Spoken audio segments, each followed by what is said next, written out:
పెళ్లి కుమారుడైన యేసుక్రీస్తు ప్రభుల వారి పరిశుద్ధమైన నామములో మీ అందరికీ కృపా సమాధానములు కలుగును గాక. రైట్. ఈ దినం నిర్గమకాండము 31వ అధ్యాయము మనం ధ్యానం చేసుకుందాం. మనం యాజకుని యొక్క ప్రతిష్ఠిత ప్రత్యక్షతలోని క్రమాలను మనం ధ్యానం చేస్తూ వస్తూ ఉన్నాం. అది మీకు చెప్తాను. దానికంటే ముందు ఒకసారి ఈరోజు అధ్యాయాన్ని మీకు విభజించి ఆ పిదప వివరణలోనికి వెళ్దాం. నిన్నటి వరకు నిర్మాణము చేయవలసిన ప్రత్యక్షపు యొక్క అతడి ప్రత్యక్షపు గుడారం యొక్క ఉపకరణాలు, అలాగే మందిరమును యాజకులను ప్రతిష్ఠించుటకు అవసరమైన అభిషేక తైలము, బంగారు ధూపవేదిక మీద వేసే ధూప ద్రవ్యములను ప్రభు చెప్పి నేను అధ్యాయాన్ని ముగించాను. ఈ రోజు అధ్యాయంలో ఉన్న ప్రాముఖ్యమైన పనులు ఏంటంటే, ఈ మందిరాన్ని, ఈ ప్రత్యక్షపు గుడారాన్ని, దేవుని అంతరంగములో ఉన్న ఈ మహిమ ఆలోచనని క్రియారూపకంలోకి తీసుకురావడానికి అవసరమైన మనుషులు ఎవరో ఈ అధ్యాయంలో ఆయన చెప్పారు. ఇవాళ వరకు మనం నేర్చుకున్నాం కదా, ప్రత్యక్షపు గుడారము, ఆ గుడారములో ఉపకరణాలు, ఆ ఉపకరణాల మధ్యలో పనిచేసే యాజకులు ధరించే ప్రతిష్ఠిత వస్త్రాలు, ఇవన్నీ కూడా అంటే మందిరములో సేవ, అలాగే సేవా వస్త్రాలు, అలాగే మందిర ఉపకరణాలు, ఈ పనులన్నీ కూడా చేయడానికి ఎవరు అర్హులు, ఎవరు ఏర్పాటులో ఉన్నారో, ఎవరిని దేవుడు నిర్ణయించాడో వారి పేర్లు ఇవాళ కొండ మీద మోషే గారికి దేవుడు ప్రత్యక్షపరిచిన అధ్యాయం. అట్లాగే వారు ఏమేమి పనులు చేయాలి, మందిరంలో ఏమేమి పనులు చేయాలి, మొత్తం లిస్ట్ అంతా కూడా తెలియచేసిన అధ్యాయం. అలాగే మూడవ ప్రాముఖ్యమైన అంశం ఏంటంటే, ఈ యొక్క అధ్యాయంలో విశ్రాంతి దినమును గురించిన ప్రాముఖ్యమైన ఆచారం ఖచ్చితంగా ఆచరించాలి అని తెలియజేయటం. దీంతో దేవుని యొక్క ప్రత్యక్షత ముగిసిపోతుంది. ఆరంభమేమో ఆలయ నిర్మాణం, మందసాన్ని గురించి ప్రారంభించి ముగింపేమో విశ్రాంతి దినముతో ముగించారు. ఇక నాలుగవ ముఖ్యమైన అంశం ఏంటంటే, ఇందులో దేవుని చేతితో చేసిన, దేవుని వ్రేలుతో రాసిన 10 ఆజ్ఞలు కలిగిన 2 రాతి పలకలను మోషే గారికి ఇచ్చారు. దాంతో ఈ అధ్యాయం ముగిసింది. ఇక ఆయన చెప్పడం ఆపారు. అంటే దేవుని యొక్క ప్రత్యక్షత ఆగింది. ఏ ప్రత్యక్షత? ప్రత్యక్ష గుడారమును గురించిన ప్రత్యక్షత ఆగిందంతే. దాని పిదప స్వయంగా ఆయన్ని 2 పలకలు చేసి, కొండలో నుండి 2 పలకలు తీశారు. ఆయన చేతితో 2 పలకలు తీసి, ఆ 2 రాతి పలకల మీద చేతి వ్రాత వ్రాసి, ఆ వ్రాత పలకలు 2, ఆ వ్రాత రాతి పలకలు 2 మోషే గారికి ఇచ్చారు. దీంతో అధ్యాయం ముగిసిపోయింది. అంటే ఎక్కడన్నారా? ఏం చెప్తున్నాడు దేవుడు? ఏం చెప్తున్నాడు? ఏం ఆలోచిస్తున్నావు? అందుకే ఇక ప్రార్థన చేసుకోమని చెప్పానా? నాతో ఏం మాట్లాడుతావు నాయనా? సన్నిధిలోకి వెళ్తున్నామంటే ఏమని చెప్పాను? దేవుణ్ణి కలుసుకోవడానికి మనం వెళ్తున్నాం, దేవునితో కలిసిపోవడానికి మనం వెళ్తున్నాం అన్న విశ్వాసంతో, ఆ నిరీక్షణతో దేవాలయానికి రావాలి. ఊరినే 2 గంటల సమయం గడిపేసేయడానికి మాత్రం కాదు. ఏ ఉద్దేశంతో రావాలి? సకల సృష్టికి కారణభూతుడైన దేవాది దేవుడిని నేను కలుసుకోవడానికి వెళ్తున్నా, ఆయనతో కలిసి ఉండడానికి వెళ్తున్నా, ఆయనలో కలిసిపోవటానికి వెళ్తున్నా, దైవ సన్నిధికి వెళ్తున్నానంటే ఈ అనుభవాలతో మనం ఉండాలి అని జ్ఞాపకం ఉంచుకోవాలి పౌలు గారు. ఏంటి? దేవుడిని కలుసుకోవడానికి, దేవుడితో కలిసి ఉండడానికి, దేవునిలో కలిసిపోవటానికి సన్నిధికి వస్తున్నాను అన్న గ్రహింపు ఉండాలి. ఇక్కడికి వచ్చిన కాడి నుంచి ఏ తలంపు ఉండాలి? దేవుని తలంపే. ఆయన ఏం చెప్తున్నాడో వినాలి. దైవజనులు దేవదాసయ్య గారు దైవ సన్నిధి గురించి చెప్తూ అన్నారు. దైవ సన్నిధి దేవుణ్ణి పొందుకునే స్థలం, అలాగే దేవుని గురించిన సద్విషయాలు నేర్చుకునే స్థలం, అలాగే దేవుని అంతరంగంలో నిన్న విషయాలు అంటే భవిష్యత్తు విషయాలు తెలుసుకునే స్థలం. మొత్తంగా ఒక మాట చెప్పాలంటే పరలోక పాఠశాల అన్నారు. పరలోక పాఠశాల అన్నారు. దేన్ని? దేవుని సన్నిధిని, దేవుడు ఉన్న సన్నిధి స్థానాన్ని, దైవ సన్నిధిని. నేను చెప్పిన మాటలు గుర్తుంటాయా? ఊరికి నేను గౌరవం చెప్పుకుంటే వెళ్ళానా? ఏంటో ఇక్కడ ఏమేమి జరుగుతాయి? దైవ సన్నిధిలో జరిగే పని ఏంటంటే దేవుణ్ణే మనం పొందుకుంటాం. ఇది దేవుణ్ణి పొందుకునే స్థలం. దేవాలయానికి వెళ్తున్నామంటే సహజంగా మనలో ఉండే కోరిక ఏంటి? అది పొందుకుందాం, ఇది పొందుకుందాం, అది పొందుకుందాం అని వెళ్తాం. ఆ ఆశతోనే మరి అందరూ ఎగబడి వెళ్ళేది ఎక్కడికైనా. కానీ బైబిల్ మిషన్ వాడు వెళ్ళి ఆశ ఏంటో తెలుసా? అది పొందుకోవడానికి, ఇది పొందుకోవడానికి, ఇది పొందుకోవడానికి కాదు. బైబిల్ మిషన్ బయలుపరచబడిన అందుకున్న దేవదాసయ్య గారికి దేవుడు చెప్పిన మాట, దేవాలయానికి నువ్వు వెళ్ళేది ఎందుకు అంటే దేవుడిని పొందుకోవడానికి. దేనికి? నేను చెప్పిన మాట అర్థమైందా? గుండె మీద రాసుకోండి. ఏం పొందుకోవడానికి వెళ్ళాలి? అది పొందుకోవడానికి, ఇది పొందుకోవడానికి కాదు. ఏం పొందుకోవడానికి వెళ్ళాలి? దేవ సన్నిధి. దేవాలయం అంటే దేవుణ్ణి పొందుకునే స్థలం. దేవుణ్ణి పొందుకోవాలి. దేవాలయానికి వచ్చానంటే నేను దేవుడిని పొందుకోవాలి, దేవుణ్ణి అందుకోవాలి. ఆ జిజ్ఞాసతో దేవాలయానికి రావాలి. రెండోది, దేవుని గురించిన సద్విషయాలు అంటే దేవుడి గురించిన జ్ఞానం, ఉపదేశం బోధించబడే స్థలం దేవాలయం.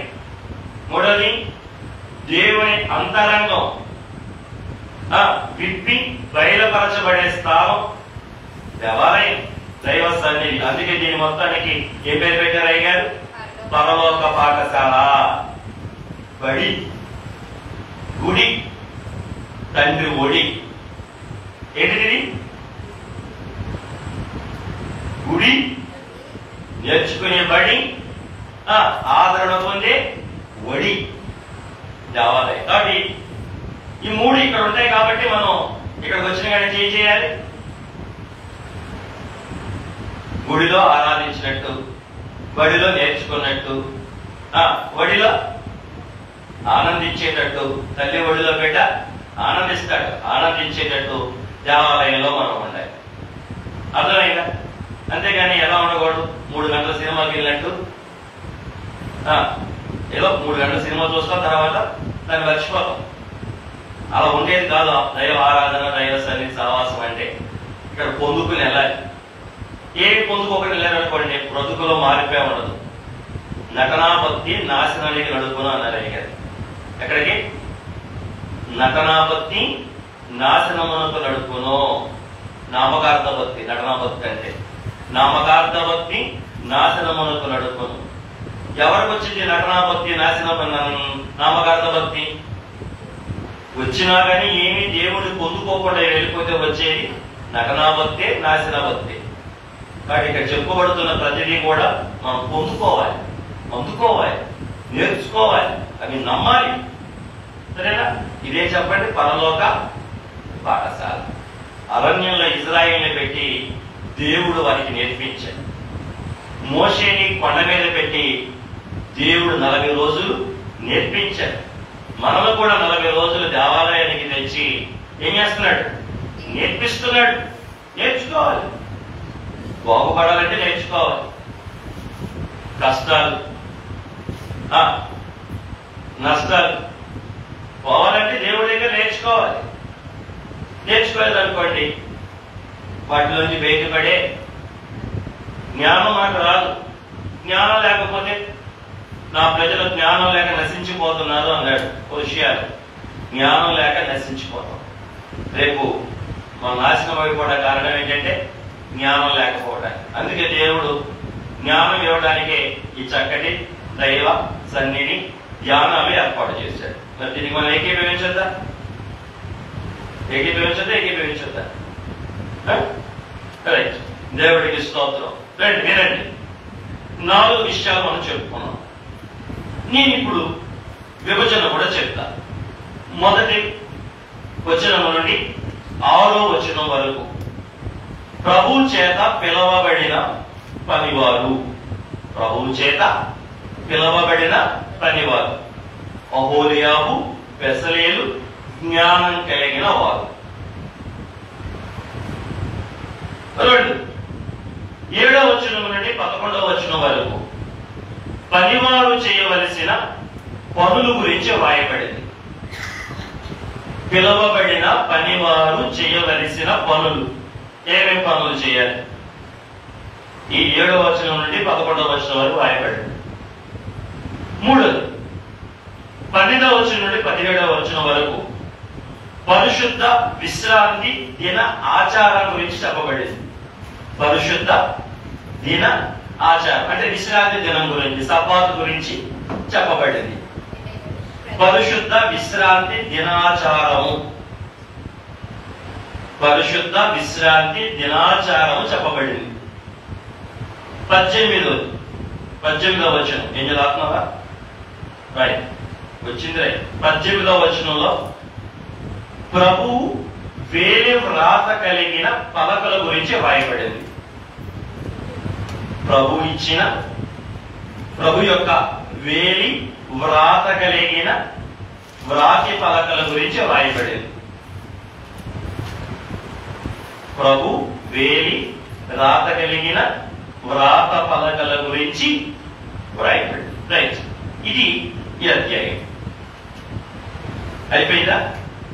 ఈ అధ్యాయం పూర్తి అయిపోయింది. ఇప్పుడు మన ధ్యానంలో వద్దాం. లాస్ట్ వచనమే 18వ వచనం, ఆఖరి వచనం. రైట్. ఇప్పుడు మందిరంలో పనిచేసేవారు ఎవరు? వాళ్ళు మందిరంలో పనిచేసేవాళ్ళు కాదు, మందిరాన్ని తయారు చేసేవాళ్ళు వాళ్ళు. మందిరంలో పనిచేసేవారు అహరోను అతని 9 కుమారులు. అంటే ప్రధాన యాజకుడు, యాజకుడు. ప్రధాన యాజకుడు అంటే ఎవరని చెప్పాము? మన ప్రభు అయిన యేసుక్రీస్తు అన్నాం. యాజకులు అంటే ఎవరని చెప్పుకున్నాం? సంఘము, పెళ్లి కుమార్తె సంఘము అన్నాం. ఇప్పుడు దేవుని పని వీరి చేయాలంటే, దేవుని సేవ వీరి చేయాలంటే, దేవుని ఉద్దేశం వీరు నెరవేర్చాలంటే వీరు దేవుడికి ప్రతిష్ఠ చేయబడాలి. ప్రతిష్ఠ ఎలా చేయాలి అది మనం నేర్చుకుంటున్నాం. అంటే దేవుడికి పనికొచ్చే పాత్రలుగా వీరు మారాలంటే వీరికి ప్రతిష్ఠ చేయాలి అన్నాడు. దేవుడికి ఉపయోగపడే పాత్రలుగా వీరు మారాలంటే వీరికి ప్రతిష్ఠ చేయాలి. ఆ ప్రతిష్ఠ ఎలా చేయాలి? ఆ రోజు వాళ్ళకి, ఈ రోజు మనకి కోరికలు చేస్తూ మీకు చెప్పుకుంటా వస్తున్నా కదా. మొదటి పనేటి ప్రతిష్టకి పిలవబడుట. పిలిచాడు ద్వారం దగ్గరికి. రెండో పని ఏంటి? స్నానము చేయించుట. రెండో పని స్నానము చేయించుట. స్నానం చేసిన వారికి మూడో పని ఏంటి? వింటున్నావా? వింటున్నావు? మూడో పని ఏంటి? వస్త్రములు ధరించుట. ఇక నాలుగో పని ఏంటి? అభిషేకించుట. నాలుగో పని దేనితో అభిషేకించమని చెప్పాడు? అభిషేక తైలముతో వీరిని అభిషేకించాలి. ఇవన్నీ కూడా నేను రాత్రి అభిషేకం వరకు మీకు చెప్పాను. ఇప్పుడు ఐదవదిగా మనం చూస్తే ఐదవ క్రమం ఏంటంటే శుద్ధీకరణ. ఏంటిది? శుద్ధీకరణ. దేవుని పని చేయడానికి యాజకులకి కావలసిన శుద్ధీకరణ. ఐదవది శుద్ధీకరణ అంటే బలులు అర్పించుట. ఎవరి కొరకు? ముందు మీరు ప్రతిష్ఠ కార్యక్రమం వేయాలి కదా. ఇంకా ప్రజలకు ఎక్కడ? ముందు వీరు యాజకులు అవ్వడానికి, వీరు ప్రధాన యాజకుడు అవ్వడానికి, వీరి ప్రతిష్ఠిత అవ్వాలంటే వీరి పాపాలు ఏం చేయబడాలి? అందుకే వీరి పాపాలు కరగబడటానికి, వీరు పాపాలు ప్రాయశ్చిత్తం అవ్వడానికి, వీరు దేవుడికి అనుకూలంగా అంగీకారంగా మార్చబడడానికి వీరి నిమిత్తమైనటువంటి బలులు అర్పణ. ఏంటిది? అందులో మొదటిది ఏమేం బలులు అర్పించాలి? పాప పరిహారార్థ బలి, నైవేద్య బలి, సమాధాన బలి ఇక్కడ ఏర్పాటు చేయబడ్డాయి. ఏంటివి? పాప పరిహారార్థ బలి, సమాధాన బలి, అదే సమాధాన బలి,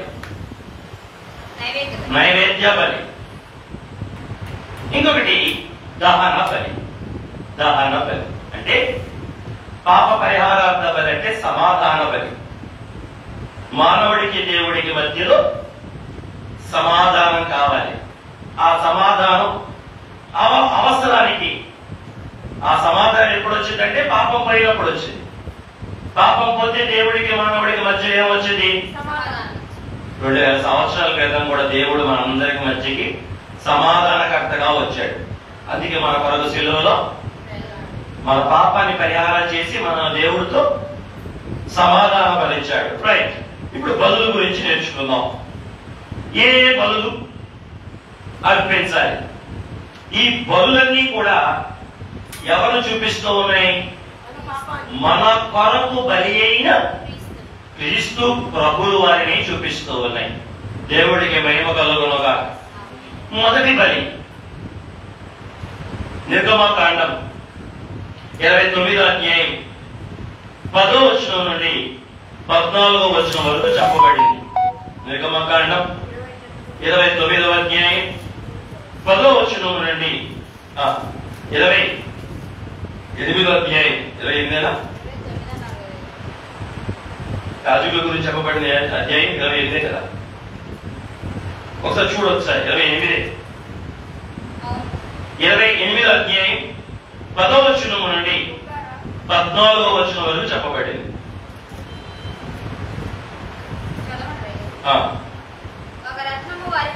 క్షమించి 29 10 14 28 ఏమో వస్త్రాల గురించి, 29 ఏమో ప్రతిష్ఠ గురించి.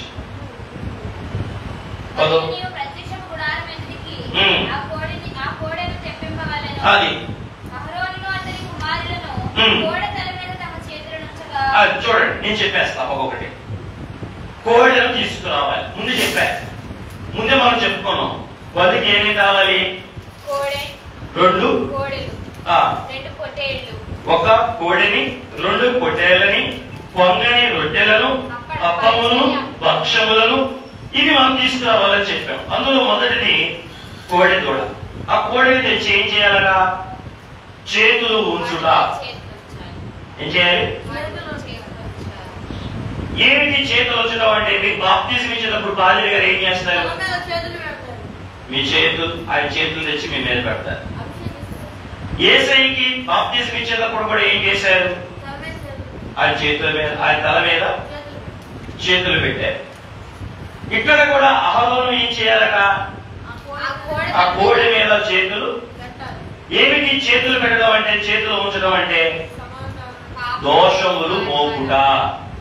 ఏంటిది?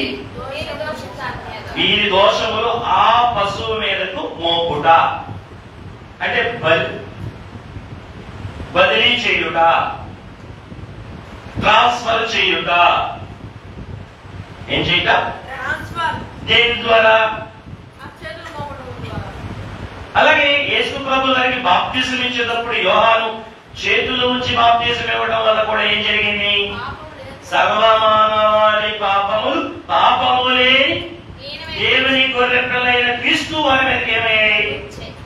బదిలీ చేయబడ్డాయి, ఆయన పైకి పంపించబడ్డాయి, మోపబడ్డాయి.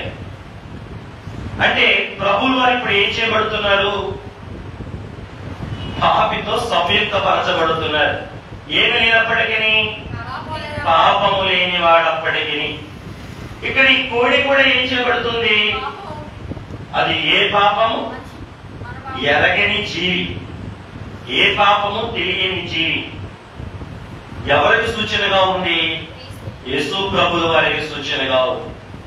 ఈ అహరోను కొడుకులు ప్రధాన యాజకుడు చేతులు పెట్టగా వారి దోషములన్నీ కూడా దాని మీదకి బదిలీ చేయబడుతూ ఉన్నాయి. ఇది దేవుడి పద్ధతి. దేవుడు చెప్పాడు కాబట్టి అవి ఏమవుతున్నాయి? బదిలీ చేయబడి. ఈ పద్ధతి ఎవరు ఏర్పాటు చేశారు? దేవుడు ఏర్పాటు చేశాడు. ఏ పద్ధతి? బలులు పద్ధతి. ఆ బలిచ్చినప్పుడు ఏం చేయాలి? ప్రధాన యాజకుడు. ఇప్పుడు ఈ బలి ఎవరి కొరకు? ప్రధాన యాజకుడు కొరకు కాబట్టి ప్రధాన యాజకుడు కొరే. అదే ప్రజలు తెచ్చినప్పుడు వాళ్ళ పాపాల పరిహారం కొరకు ఎవరు ఏ పాపం చేస్తే ఆ పాపాన్ని బట్టి దేవుడు చెప్తాడు. ఆ విధమైన పొట్టేలను, గొర్రెనో, గోపనో తెచ్చినప్పుడు యాజకుడు ఏం చేస్తాడు? తన చేతులు వాటి మీద పెట్టినప్పుడు వీరి పాపాలన్నీ దాని మీద ఒక బదిలీ చేయబడిన తర్వాత జరిగే కార్యక్రమం చూద్దాం. రెండోది చేతులు ఉంచుట. అంటే మీకు రెఫరెన్స్ కావాలంటే లేవియాకాండం 16వ అధ్యాయం యోమ అనే మహాప్రాయశ్చిత్త దినంలో జరిగే కార్యక్రమంలో కూడా మీరు చూడవచ్చు. 16వ అధ్యాయం 21, 22 వచనాల్లో. 16వ అధ్యాయం 21, 22.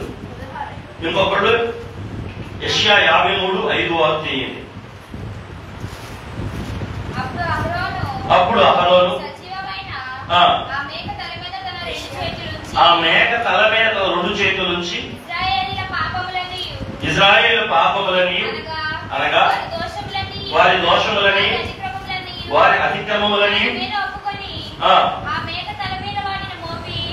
మేక తల మీద వాటిని మోపి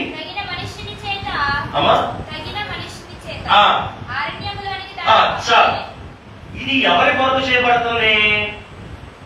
యోమ మహాప్రాయశ్చిత్త దినం ప్రజలందరి కొరకు చేయబడినప్పుడు అక్కడ ఏం చేస్తున్నాడు? తన చేతులు మేక మీద. ఇక్కడ ఎవరి కొరకు చేయబడుతుంది?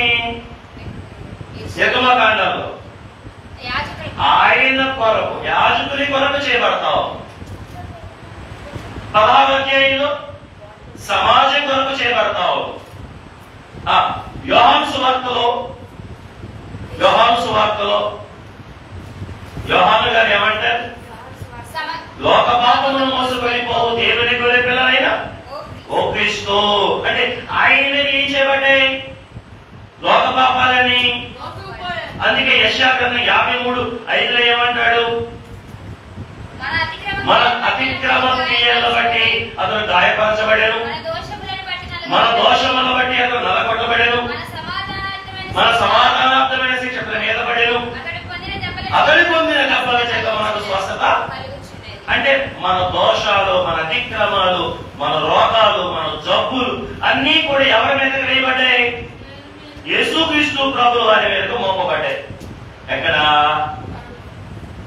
ఆ 1వ అధ్యాయంలో ప్రభు బాప్తిసం పొందుతున్న సమయంలో యోహాను గారు అంటున్నారు, లోక పాపమును మోసుకొని పోవు దేవుని.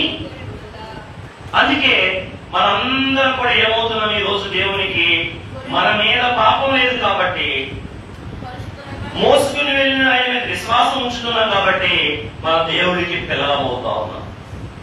మనకు రాబోయే శిక్ష నుండి అదే చెప్తుంది యోహాను సువార్త 3:16.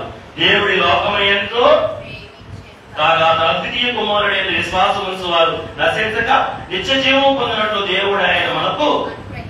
అంటే మన పాపములని ఆయన మీదకి వెళ్ళిపోయాయి కాబట్టి ఆయన్ని మనం నమ్ముతున్నాం కాబట్టి ఇక మనకి ఏముంటలా? శిక్ష ఉండదు. అంటే ఆ గొర్రె పొట్టేల్ని ఇప్పుడు ఏం చేస్తారో చూద్దాం. తగిస్తారు, వధిస్తారు. ఆ వధ, ఆ తగ్గించబడే స్థితి ఎవరికి రావాల్సింది? పాపములకు శిక్షగా మనకు రావాలి. కానీ ఆ శిక్షను ఎవరు పొందుకున్నారు? క్రీస్తు ప్రభువు వారు పొందుకున్నారు. దేన్ని బట్టి? మన మీద ఉన్న ప్రేమను బట్టి.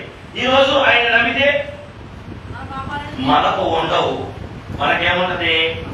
పరిశుద్ధత, క్షమాపణ, నీతి, నిత్య జీవం. రైట్. దేవుడికి స్తోత్రం కలుగును గాక, ప్రభుకే మహిమ కలుగును గాక. అందుకే అయ్యగా రాసిన పాటలు ఏముంది? నా రూపాలావణ్యములు నీ రూపాలావణ్యములకు, నా రక్తము ప్రతి నిమిషము నీలో ధారగా ప్రవహించుచున్నది, అది జీవము అన్నారు. అంటే మన కొరకు పాపములన్నీ తన మీదకు బదిలీ చేసుకుని మన కొరకు కలవరి శిలువలో చనిపోయి రక్తం కార్చడం వల్ల, ఆ రక్తమందుని విశ్వాసం ఉంచడం ద్వారా ఆ రక్తము మనకు జీవంగా మారి మనలో ప్రవేశించడానికి సాధనమైంది. దేవుడికి మహిమ కలుగును గాక, ప్రభుకే మహిమ కలుగును గాక. మరి ప్రాణప్రియుడిని మనం ప్రేమించొద్దా? ఈ ప్రభు ఎదుట మనం సాగిలపడొద్దా? ఈయనకి మనం లోబడొద్దా? ఏమి ఇచ్చినా సరిపోద్దండి. చెప్పలే ఏమిటి సరిపోతుంది? మీరు కుమారెడ్డి ఒక రోజన్నా ఇవ్వగలమా? ఒక్క నిండు 24 గంటలు ఇవ్వగలవా ఆయనకి? ఒక 24 గంటలన్నా ఇవ్వగలవా ఆయనకి? ఏం జ్ఞాపకం అవుతాయి మనకి? మన ఇళ్ళు, మన గొడ్డు, మన పొలాలు, మన స్థలాలు, మన కొన్నవన్నీ గుర్తొస్తాయి. ఒక్క 24 గంటలు అన్నీ మర్చిపోయి ప్రభువుకి సంపూర్ణంగా ఇవ్వగలమా? అంత చేసిన దేవుడికి 24 గంటలే పనికి ఇవ్వలేకపోతాము. మమ్మల్ని క్షమించయ్యా. రైట్. ఇప్పుడు ఇక్కడ మనం రెండవదిగా ఏం చేస్తున్నాడు? మొదటిగా చేతులు ఉంచాడు. చేతులు ఉంచడం అంటే చెప్పాను మీకు. ఏం చెప్పండి? చేతులు ఉంచడం అంటే పౌలు గారు అసలు చెప్పు. చేతులు ఉంచడం అంటే ఏంటి? చేతులు ఉంచడం అంటే ఏంటి? ఆ కోడిని తెచ్చి ఆ కోడి మీద చేతులు పెట్టాడు అహరోను. అంటే ఏంటి? తన పాపాలన్నీ దాని మీదకు బదిలీ. ఫస్ట్. రెండవ పని కోడెను వధించుట. 11వ వచనంలో ఉంది. ఏం చేస్తున్నాడు? కోడెను వధించుట. వధించడం అంటే ఏంటి? దానికి ప్రాణం తీస్తున్నాడు. అంటే బైబిల్ చెప్పింది పాపం యొక్క జీతం అనండి, పాపం యొక్క జీతం మరణం. ఇప్పుడు పాపాలు మన ప్రతినిధిగా తీసుకున్నాం, విడిపించబడ్డాం. రైట్. ముందుకెళ్దాం. ప్రకటన గ్రంథం 5వ అధ్యాయం 6వ వచనం. ఆయన వధించబడిన వాడే, వధించిన గొర్రె పిల్లగా మనకు కనపడుతూ ఉన్నాడు.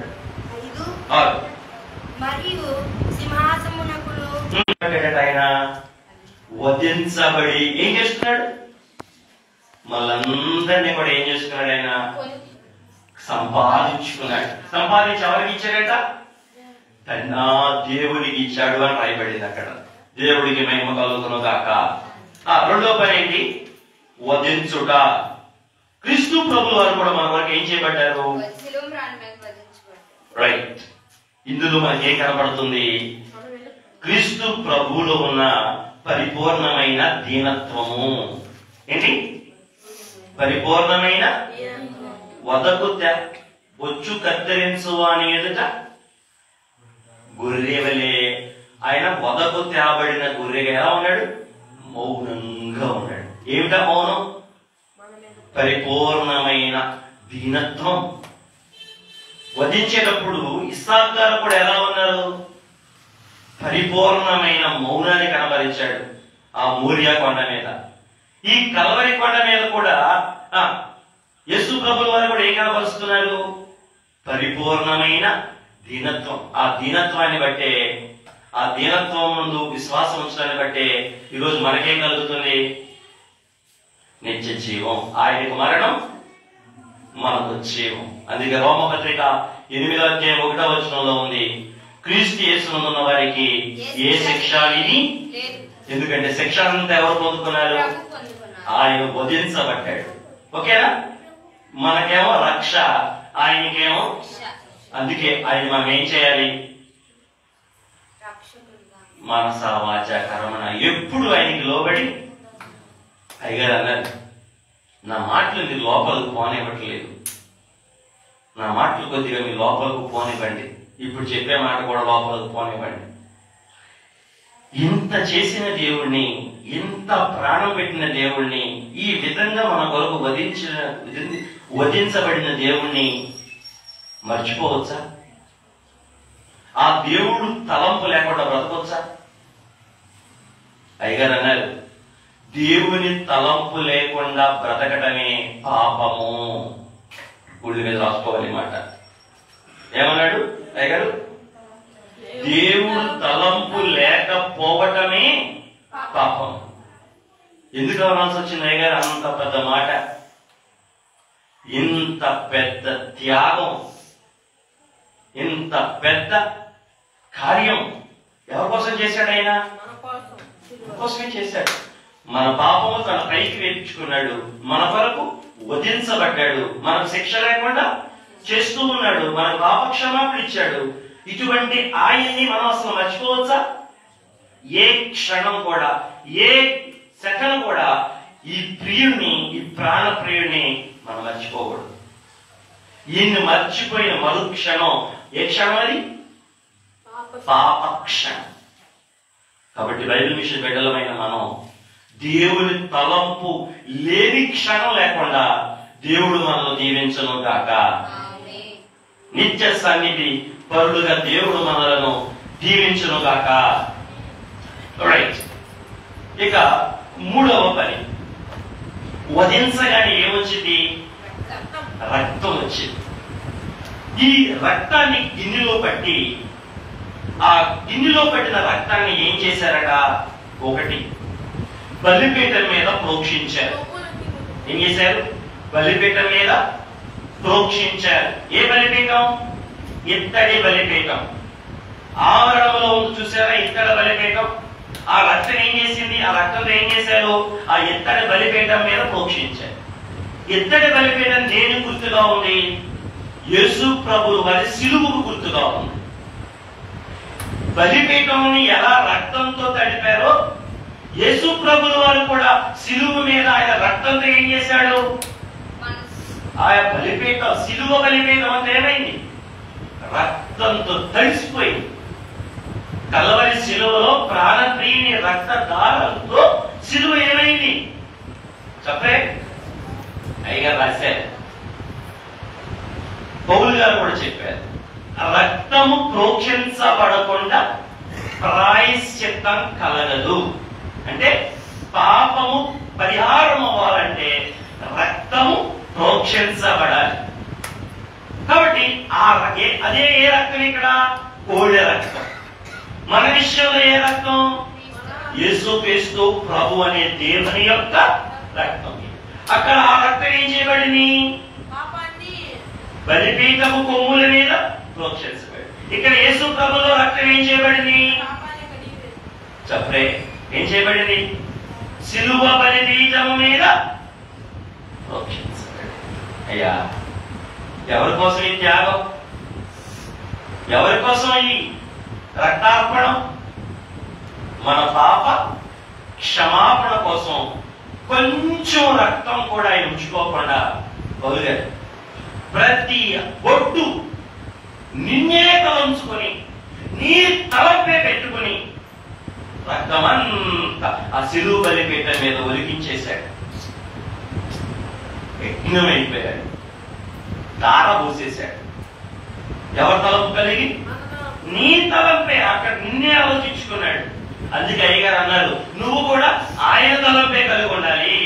ఓ పెద్ద కుమార్తె, ఓ దేవుని సంగమా, నీకు నీ ప్రియుడు తలంపే ఉండాలి. ఎందుకంటే చివరి రక్తం పట్టు వరకు ఆయన నిన్ను తలంచుకుంటేనే బలిపీఠం మీద ఉలికించేశాడు. నీ చివరి బొట్టు, చివరి ఊపిరున్నంత వరకు కూడా, నీ శ్వాసనంత వరకు కూడా నువ్వెవరి తలంపు కలిగి ఉండాలి?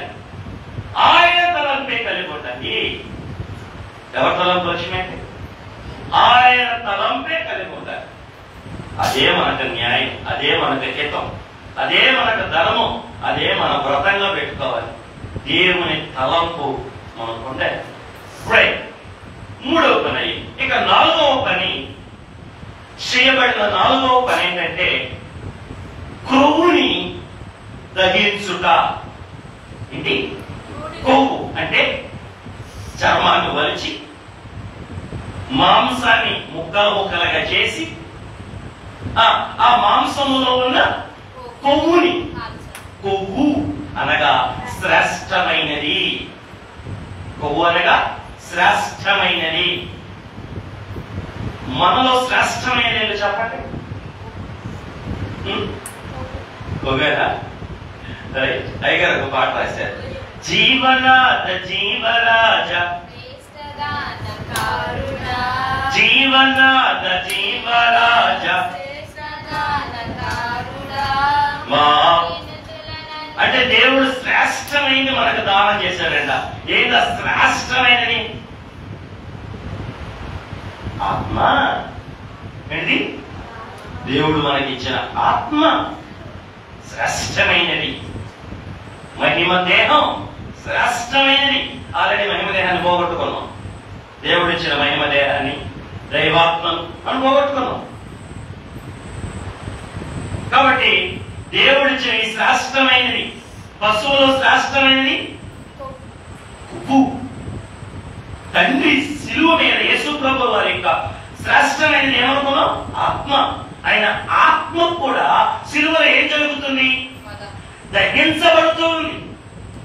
శరీరమేమో వధించబడింది, ముక్కలు ముక్కలుగా ఖండించబడింది. ఆయన ఆత్మేమో దేవుని రోషాగ్ని చేత దహించబడుతుంది. బహిరంగ స్థితి వధించబడుట, అంతరంగ స్థితిలో దహించబడుట అంటే కాల్చివేయబడుతుంది. దేవుడికి మహిమ కలుగునుగా.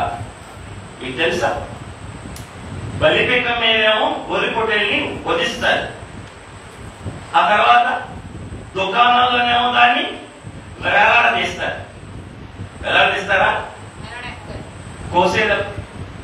మెడ కోసేటప్పుడేమో బలిపీఠం మీద కోస్తాడు. మాంసం వేసేటప్పుడేమో యేసు ప్రభువు వారిని కూడా చూడండి. సిలువ బలిపీఠం మీద ఆయన్ని వధించారు. సిలువ కొయ్య మీద వేలాడదీశారు. అలాగే కాళ్ళు, తలని ఏం చేస్తారు? అవునా? అవునా? చెప్పబోయా పిల్లలు కదా ఎప్పుడు వెళ్ళి తినలేదు. చెప్పబా చెప్పబోయా కాలు చేస్తారు. తలకాయ కాలుస్తారా? కాళ్ళను కాలుస్తారా? ఇప్పుడు తలకాయ ముందు తెచ్చి తినలేదా? వాటిని కాలుస్తారు. వాటిని ఏం చేస్తారు? కాలుస్తారు. తలకాయని, కాళ్ళని కాలుస్తారు. ఇక్కడ దేవుడు దేన్ని కాల్చమన్నాడంటే శ్రేష్టమైన కొవ్వుని ఏం చేయమన్నాడు? కాల్చమన్నాడు. యేసుక్రీస్తు ప్రభుల వారిలో శ్రేష్టమైన ఆయన ఆత్మ కూడా ఏం చేయబడింది? కాల్చబడింది. ఎవరి చేత? తండ్రి కోపాగ్ని చేత. ఎవరి మీద కోపం? మన మీద, మనలో ఉన్న పాపముల మీద కోపం చేత తండ్రి యొక్క కోపం క్రీస్తు ప్రభుల వారి యొక్క అంతరాత్మ ఏం చేసింది? కాల్చేసింది. శిలువ మీద దహించేసింది. ఏం చేసింది? దహించేసింది.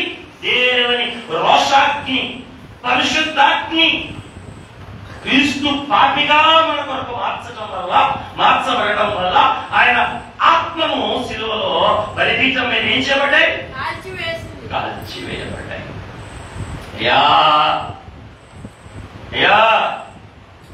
ఏ ఉంచుకున్నాడు ఆయన? ఏవి ఉంచుకోవాలి? అన్ని కూడా మన పాప క్షమాపణ కొరకు ఏం చేశాడు? సమర్పించేసుకున్నాడు. దేవుడికి మహిమ కలుగును కాక. ఎన్నయ్యాయి ఇప్పటికి? 4 అయ్యాయి.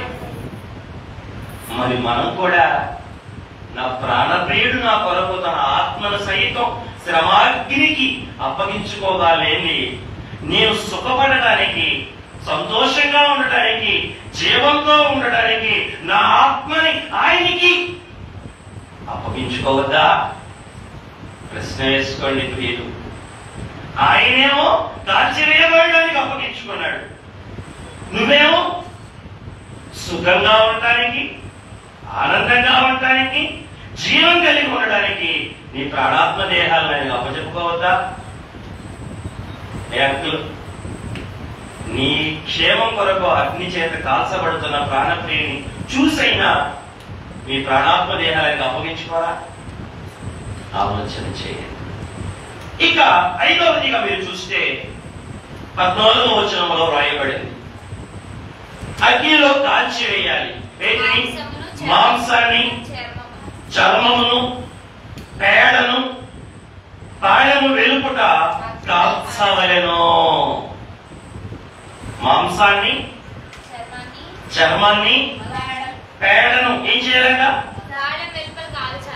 యేసు ప్రభువు వారిని కూడా ఎక్కడ కాల్చారు?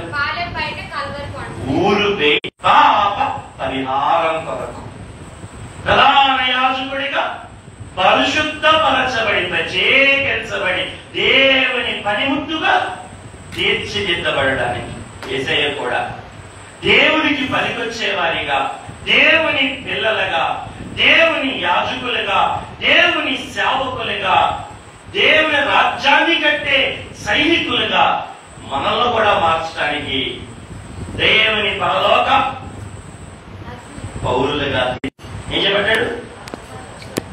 దేవుడికి స్తోత్రం. ఇక్కడికి ఒక బలి అయింది, ఒకరికి ఒక బలి అయింది.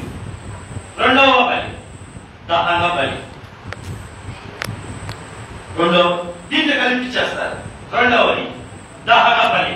రెండవది ఏంటి? దహన బలి. ఇక్కడ ఏం కావాలి? పొట్టేలు. ఏంటి చేతులు ఉంచడం అంటే? లక్ష్మి ఏంటి చేతులు ఉంచడం అంటే ఏంటి? పొట్టేలు తీసుకొచ్చి దాని మీద చేతులు పెట్టాలి. చేతులు ఉంచడం అంటే ఏంటి? మన పాపము దాని మీదకి బదిలీ చేయాలి. రెండవది వధించుట. రెండవ పని ఏంటి? పొట్టేలు ఏం చేయాలి? వధించాలి. మూడోది ఏం చేయాలి? రక్తాన్ని చిందించుట. ఆ రక్తాన్ని గిన్నెలోకి తీసుకుని ఆ రక్తాన్ని ఏం చేయాలి? బలిపీఠ మీద కట్టబడ్డాయి, తాళతో కట్టబడ్డాయి. ఇక్కడ ఈ పొట్టేళ్ళ యొక్క కాలు కూడా ఏమవుతున్నాయి? కాల్చివేయబడతాం. మనం నడిచిన నడతలను, రావలసిన శిక్షను బట్టి ఆ గొర్రె పొట్టేళ్ళ యొక్క కాల్చేయబడుతున్నాయి, కాల్చివేయబడతా ఉన్నాయి. ఒకసారి పేతురు రాసిన మొదటి పత్రిక 2వ అధ్యాయం 21-23 వచనం చదువుకుందాం. క్రీస్తు అడుగు జాడలను మనకు విడిచి వెళ్ళాడు. ఇక నీవు నీ అడుగులో నడవద్దు. మొదటి పత్రిక 2వ అధ్యాయం 21-23. క్రీస్తు కూడా మీ కొరకు బాధపడి అది వేసుకోవాలి. ఇక్కడ మీరు హెడ్డింగ్, మీరు కూడా తన అడుగు జాడల యందు నడుచుటకు మీకు మాదిరి ఉంచిపోయాను. కింద పైన చూస్తే ఆయన మన కొరకు చనిపోయాను అన్నాడు. ఎందుకు చనిపోయాడు? ఎందుకు? ఆయన కాళ్ళు మేకులతో కొట్టబడ్డాయి. అక్కడ పొట్టేలు యొక్క కాళ్ళు ఏం చేయాలి? ఆ తప్పులు మనం చేయకుండా ఆయన అడుగు జాడల్లో నడవాలి. పౌలు గారు ఏం చేయాలి? ఇంత చేసిన ప్రియుడు తలంపు మీకు ఉన్నప్పుడు ఆయన అడుగు జాడల్లో నడవకుండా ఉండగలరా? తలంపు లేని వాళ్ళే ఆయన అడుగు జాడల్లో నడవలేదు. ఆయన చనిపోయింది ఎందుకంటే ఆయన కాళ్ళు ఎందుకు కాల్చబడుతున్నాయంటే మన అడుగులు తడబడినందున. ఇప్పటి నుంచి ఏం చేయాలి? మన అడుగులు తడబడనీయకుండా ఆయన అడుగులో అడిగేయాలి. ఆయన అడుగులో అమ్మా ఎత్తున్నారా? లోకం అడుగులో అడిగేయకూడదు. ఎవరు అడుగులో అడిగేయాలి? ప్రభు యొక్క అడుగులో అడుగు వేయాలి. ఇక తర్వాత రెండవదిగా మీరు చూస్తే పొట్టేలు యొక్క తలను కాల్చాలి. ఈ దహన బలిలో పొట్టేలు యొక్క తలను ఏం చేయాలి? కాల్చాలి. తల అంటే ఏంటి? యేసు ప్రభుల తలకేం పెట్టారు? ముళ్ళ కిరీటం పెట్టారు. ఈ పొట్టేలకి ఏం పెట్టారు? కాల్చేసేయాలి. తల అనగా ఆలోచనలు. మన తలలో ఆలోచించిన ఆలోచనలు బట్టి ఆయన తలకేం జరుగుతుంది? చిత్రవద జరుగుతుంది. ఆ పొట్టేల తలకేం జరుగుతుంది? కాల్చేస్తున్నారు. ఆ తలని ఏం చేయాలంటే అంటే ఆ తల కాల్చడం అంటే పాపాన్ని కాల్చుతున్నారు. అక్కడ ప్రభు వారు తల కాల్చుతున్నారంటే కూడా పాపాన్నే కాల్చేస్తున్నారు. అక్కడ కాల్చబడాల్సిందేది మన తల కాల్చబడాలి. మనకు బదులుగా ప్రభు కాల్చబడుతున్నాడు. ఇప్పుడు ఈ మిగిలిన తలను ఏం చేయాలి?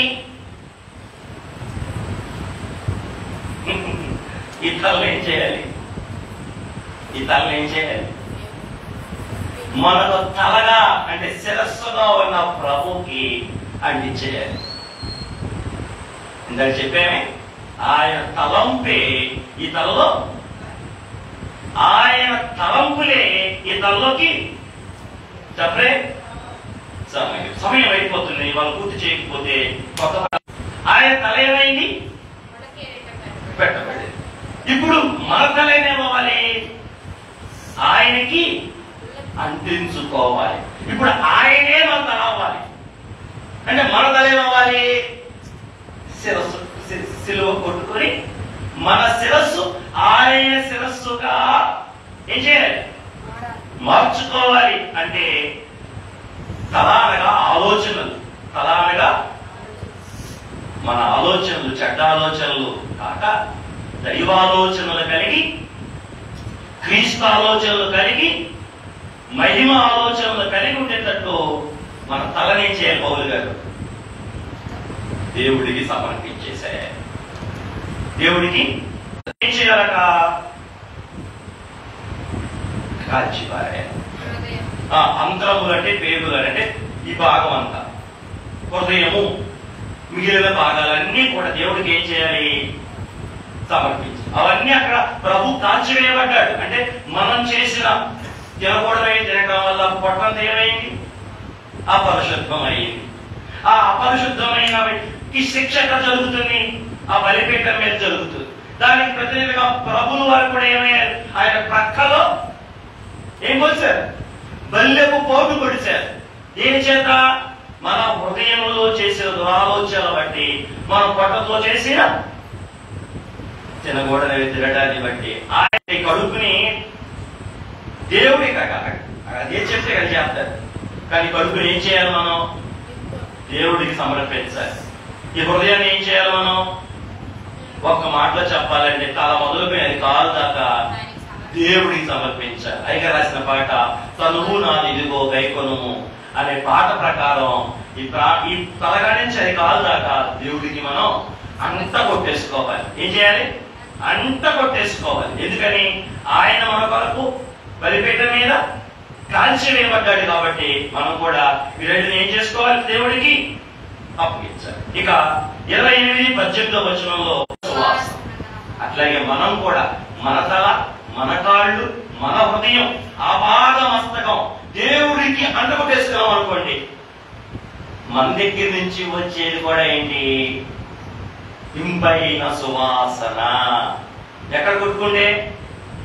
క్రీస్తు ప్రభు అనే శిరస్సుకి, మన శిరస్సు, మన హృదయం, మన కాళ్ళని ఆయన శరీరంగా చేసుకుంటే మన దగ్గర వచ్చేది కూడా ఏంటి తెలుసా? అవును, ఎఫెసీ పత్రిక 5:2 ప్రకారం ఎట్లా ఉంటామంటే మనం పరిమళ సువాసనగా మారుతాం, జీవపు వాసనగా మారుతాం. ఏ పోయి మరణం ఎప్పుడు ఎప్పుడు అంకులు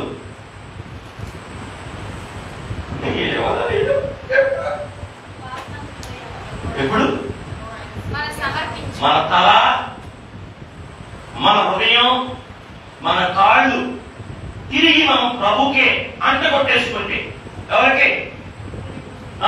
ప్రభువుకి మనం అంటగొట్టేసుకుంటే మన దగ్గర నుంచి వచ్చే సువాసన ఏ సువాసన? దేవుడికి పైన సువాసన. ఇది పరిమళ చేద్దాం చెప్పే. రైట్. ఇక 5వదిగా అవయవముల ప్రతిష్ట అయిపోయింది. బలైపోయింది. బలి ప్రతిష్టలు అయిపోయింది. అక్కడ కొన్ని అప్పాలు కూడా అప్పాలు ఇస్తారు, కొన్ని అప్పాలు కనిపిస్తారు. అది నేను మీకు దాటి వచ్చేసాను, టైం అయిపోతుంది. ఆఖరిది అవయవముల ప్రతిష్ట. అవయవాలు బలివ్వాలి. ఏమేమి బలివ్వాలి? 19వ వచనం, కుడి చెవి ప్రతిష్ట. తర్వాత కుడి బొటనవేలు ప్రతిష్ట 20వ వచనం. 20వ వచనంలోనే కుడి కాలు ప్రతిష్ట. అంటే ఏం చేయాలి? ఆ రక్తాన్ని కొంచెం తీసుకుని ఏం చేయాలి? మీ కుడి చెవి చూపించండి. మీ కుడి చెవి, మీ కుడి చెవి, నా భాష అర్థమైందా? మీ కుడి చెవి, చెవి చెవి చెవిని ప్రతిష్ఠ రాయాలి. అంటే ఏంటి? కుడి చెవి అంటే ఏంటంటే చెవిని ప్రతిష్ఠించాలి. అంటే ఏంటి చెవిని ప్రతిష్ఠించడము అంటే? నేను ఇవాళ నుంచి నువ్వు చెప్పిన మాటే వింటా. నిన్నదాకా ఎవరి మాట విన్నాను? లోకం మాటేనా? సమాజం మాటేనా? ఇంటిలో వారి మాటేనా? కుటుంబం మాటేనా? కానీ ఈ ప్రతిష్ఠించబడే రోజు ప్రతిష్ఠ కార్యక్రమంలో చెవిని ప్రతిష్ఠిస్తున్నారు. అంటే వాళ్ళ నుంచి ఈ చెవి ఎవరు? నా యజమానుడా, నా జీవితకాలం నీకే బానిసై ఉండి నువ్వు చెప్పిన మాటే వింటాను. అందుకే ఆటోలో జీవితకాల బానిసు. అందుకే వాళ్ళ చెవులకి ఏమంటే దేవుడికి మహిమ కలుగున కాక. ఈ చెవికి ఈ కుదురు కొట్టి కట్టింది ఎందుకంటే, నా యజమానుడా, నీ తలుపు దగ్గరే ఉండి నీవు చెప్పే మాట నా జీవిత కాలం అంతా విని నీ పని చేస్తాను అని ఆ బానిసత్వాన్ని సూచించేదే ఆ చెవుకి పోగు పుట్టుట.